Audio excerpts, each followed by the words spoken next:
Hello there, and welcome here to another qualifying session here on the Sean Yoshi Gaming channel. This is the Craftsman Car Series. Race number 20 of 26 is about to happen. Another 10 minutes worth of qualifying for your entertainment here on a Tuesday. And if you're looking forward to seeing the race tomorrow, well, make sure you will, because Talladega, the first Talladega race was pretty exciting. Like all the Talladega races that we've raced here has been very, very good. Anyway, we got ourselves a couple of cars actually side by side coming off of pit lane. The 18 of Cody Lammers and the 48 of Chris Summers. I'm hoping that the fact that we're not going to get any wrecks during qualifying, because there has been a ridiculous amount of cars starting at the back of the grid because of accidents. And with this track being 2.66 miles long and very wide, we shouldn't see any crashes. The drivers did get us down talking to prior to this qualifying that, you know, I know it's 10 minutes worth of pure aggression, but just be thankful of other drivers that's out there too. We don't want to see more wrecked cars here that's going to start at the back of the grid. Mind you, I've always said before, when it came to super speedways, starting at the back of the grid isn't really a big issue. And Cody Lammers, who won this track last season, when he started at the back of the grid. So, who knows? But hopefully we're going to see any more crashes here today. Anyway, Cody Lammers was the first to cross the line. And they'll make their way through 1 and 2. Summers is going to get a very good tow on the back of the Interstate Batteries Chevrolet. A much more improved season for both drivers, it should be said here. Chris and Cody were languishing down the points last season, when Cody was driving the 33 car and Chris was driving the 27 Viagra car. As of right now, Chris sits in 16th and Cody, I'm just looking around to see where Cody is. Cody sits 15th, so he's just one place above Chris. They just did the old switcheroo here, so Summers is going to lead the cars back then. They've got McCrory just ahead of him as well. More cars then heading out to the track. Michael Norman, see there on the inside, car number 5. Oh, more cars side by side there. Look, Levi McIntyre and Wes McCall. And Wes wisely backs out of it.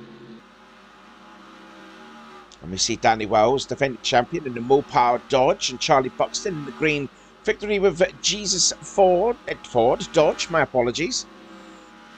I'm a bit tired. It is in the morning anyway. Here's Matt McIntyre racing with Jamie Smith and Joshua Collard. Jamie Smith, that is the Chevrolet that they have been working so well at super speedways. Finished runner-up in the Daytona 500 all those weeks ago, about 5 months ago now, actually.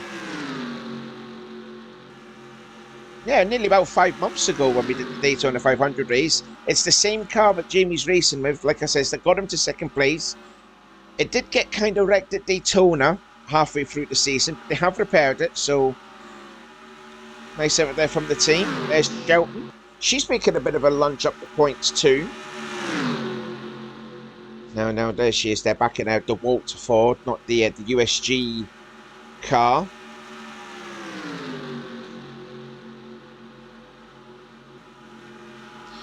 She's up to 26th place. I'm still looking at the table here on the app here. There's Banter Disco.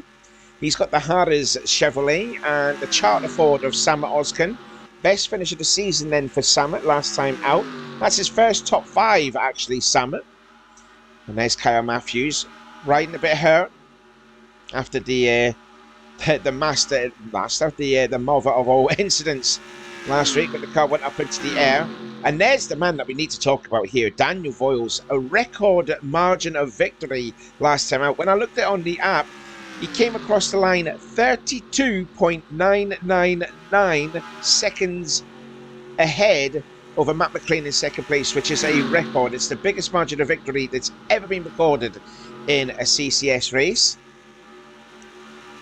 And now there's Ali Rain. It's going to be interesting to see what Ali Rain, what she can do there, because she is quite injured. She had some bad damage to her lower extremities after hitting the pit barrier head on.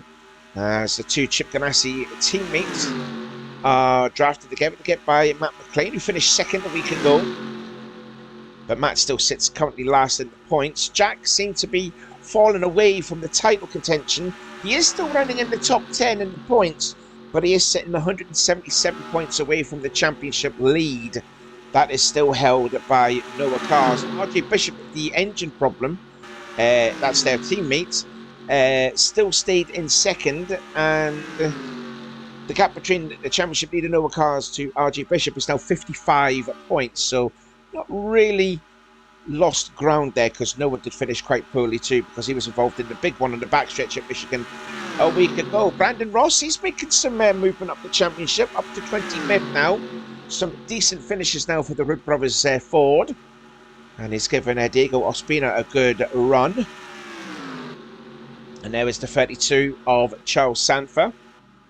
And Sky Commons then into the pit lane. So too is Tedisco. You can see just further back in the background.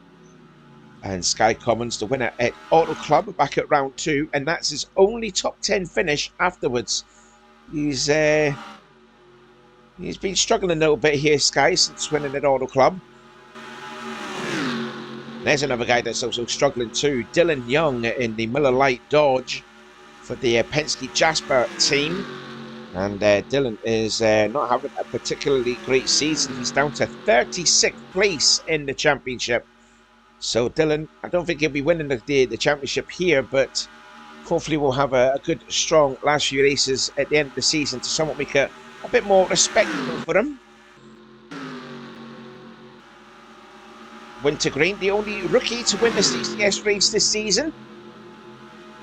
And a few cars up ahead. There you can see Daytona 500 champion Nick Gunther, who's actually moved up well in the points after last week. He's up to 6th place now. 114 points off the championship leader. There is Colin Jones, who recorded his 2nd top 10 finish from last week. And there is James Qualls, who still sits in 3rd place. Not a decent outing for James last week. And there is Christian Martin there getting the draft with the championship leader Noah Cars. So the guys that are 1st and 4th in this picture alone. And we've got 2 minutes and 25 seconds to go. Cody Lumberson out back on track. Oh, there's a nice gaggle of cars right here. There's Carson Gump, Michael Norman, Dylan Pulte, RJ Bishop, the 20 of Liam Ervig, and the 37 of Alex Rowe, as both Michael Norman and Carson will head off into the pits, as well as Danny Wells. And Nathan Hudson's also in the pit lane, and I think also coming into his pits is Carson Green, which indeed he is. And there's Trent Dunham in the 1. Still feeling a bit of hurt from the big crash they had with Danny Wells. But we're just looking here at Alex Rowe here, and you know, we're going into 20 races in, and I said this fact a week ago, but Alex Rowe is the only driver this season in the CCS that has not posted a top 10 finish. He could have done it a week ago, but he somewhat fell off and ended up finishing in 15th place. Still a good finish though, but it's not really a top 10 place though. But hopefully that can change here at Talladega. It's just, you know, you've got to get yourself in the right position, really, for you to get yourself a decent finish, or at least get a win here. Nathan Hudson goes back out on the track. Oh, we've got some 4-wide activity here between 4 Chevrolets. Tedisco's on the outside, Fitzwater McCready in the middle, and Chris Summers down on the bottom of the track, and Tedisco moves well out of the way. So it looks like the drivers have been well behaved here. No crashes, it would seem. Don't see any skid marks on the track, so that's a nice thing to see. As we have got 36 seconds to go until the end of qualifying.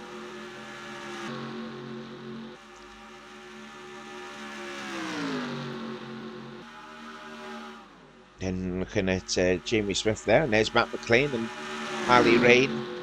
Should be here inside that cockpit, I'll tell you that now. Jack Mitchell and Seth Cole, looks like they're working well together here. Experienced driver helping a rookie in here. And I think also Jack Mitchell is still leading the Rookie of the Stand. Probably not by much now, as Carson Green heads out into the track. No point really, because qualifying has now ended as we look then at Charles Stanfer, and I see him, he's sitting in 5th fastest. Not good enough to beat in pole though. We've got 35 seconds to go. Looks like everyone is okay. No cars looks like they've disappeared. I will have a closer check at that. I think we'll just cross it at when these guys cross the finish line. And we'll see who ended up being on pole for tomorrow's race at Talladega. And I'm pretty sure this is going to be a wild race here. So cars are going by. I think we'll just end qualifying right here. Yeah, 3 seconds to go. So I'll stop it, check in the pits to see if any car has disappeared. And unfortunately, we do have one person that is going to be standing at the back of the grid, and it is the 29 of Zachary Fitzwater. He was driving at full speed underneath the double yellow lines. He just came out into the pits, and yeah, something happens here. Oh, wow, nearly goes into Dylan Poteet, and then has to come back into the pit lane. And this is what happened during the qualifying. And into the pit lane again goes Zachary. And then the unfortunate thing is going to happen here with Zach. I think we'll probably get a different camera view here maybe. Oh no, you'll see him there. So here he comes in, puts his car into the pit lane and disappears. So there you go. Zachary Fitzwater, he's going to start at the back of the grid, and the car rejoined again. But again, if the car disappears during qualifying, then you have to start at the back of the grid. And unfortunately, he's the only one to be disappeared. But also, good to see there was no crashes that's happened. Well, that's a shame there for Zachary Fitzwater. He is going to start dead last, the only car to have disappeared on the qualifying. If I remember correctly, he started on the pole in last season's race when he drove the Morgan McClure Chevrolet. Yeah, but like I said, Fitzwater, the only car to have disappeared during qualifying, so he's going to start at the back of the grid. I tell you what, if lightning strikes twice, because this happened to Carson Green last week, where he had the fastest. Well, he should have started on the pole position, but then had to go start at the back of the grid because he was involved in an accident, and also his car disappeared too. So if Fitzwater starts on the pole, then he's going to start exactly the same as what Carson Green a week ago. Who is going to start on to tomorrow's pole at Talladega? It will be Alexander Rowe. The rookie Alexander Rowe gets a pole position. And yeah, he had a few second place qualifying efforts, but now a rookie is going to start there on pole for the race at Talladega tomorrow, and he's going to be alongside Sky Commons in the 00, Matt McIntyre, and a great effort from Brandon Ross. He's going to start 4th on the grid. Charles Sanfer and Brent Wintergreen, one former Daytona 500 winner and a current winner on this season CCS. They're going to start on row 3. Diego Ospina and RJ Bishop continuing the good qualifying that RJ has had, but he's going to start 8th on the grid. Fitzwater was then going to start in P9, but because his car disappeared, he's going to start 42nd. So everyone that's behind Fitzwater is going to move up one. So it'll be Dylan Young and Austin LaPlante that's going to be on row 5. Row 6 will be Dylan Poteet and Nick Gunther. Jamie Smith and Liam Irving will share row 7. Then on row 8, it'll be Chris Summers and Jessica Shelton. Ali Rain, that's a solid effort there from Ali to get her Kodak Dodge into P17. And she'll be alongside the rookie points leader, Jack Mitchell. Matt McLean and Seth Cole will be on row 10. That completes the top 20. Carson Green, hopefully finding some decent form coming into this race, and he'll be alongside Joshua Collard on row 11. Row 12 will be Anthony McCrory and Cody Lammers. Carson Gum and Kyle Matthews will be on row 13. And on row 14 will be Brandon Tedisco and Sammer Oskin, who recorded his best finish of the season so far. No sign of the championship leader so far. And there he is. He's 35th fastest. Slightly slower than his teammate Michael Norman, but because Fitzwater is going to start at the back, Noah Cars is going to start 32nd. Let's see, overhead there. Levi McIntyre and Wes McCall, well, they were just basically battling each other during the whole qualifying session, didn't they? So they're going to be shared in row 15 together. There's Michael Norman and Noah Cars. They're going to be on row 16 together. Christian Martin, 4th in the points, down in 34th, but 33rd in and also to James Qualls. So you've got the championship leader 4th and 3rd in the points all together. And with RJ Bishop starting in 8th, I believe it was. Yes, and P8 there. So yeah, you've got the championship leader, the 4th place driver in points, and the 3rd place driver in the points, 33rd, 34th, 35th consecutively. Colin Jones, he's going to be sharing the same row with James Quall. No, Daniel Voiles is going to be sharing with Chris Chris Jones. I'm thinking of someone else there. My apologies. But yeah, on Sheridan Row 18 will be Chris Jones and Daniel Voiles. Sheridan Row 18 will be Danny Wells and Jesse Turner. And then Nathan Hudson and Charlie Buxton will share Row 20. And Trent Dunham, again, bad qualifying here for Trent. He's got to do a lot of work here. But again, like I said at Talladega, starting at the back of the grid, not any big deal. And he'll be alongside Zachary Fitzwater, who is going to start dead last. So there you go then. Congratulations then to the rookie Alex Rowe on starting on the pole for tomorrow's Talladega race. Can he get his first top 10 finish of the season? Well, you're going to have to wait and find out until tomorrow. So until then, we will see you tomorrow for round 20 of the CCS.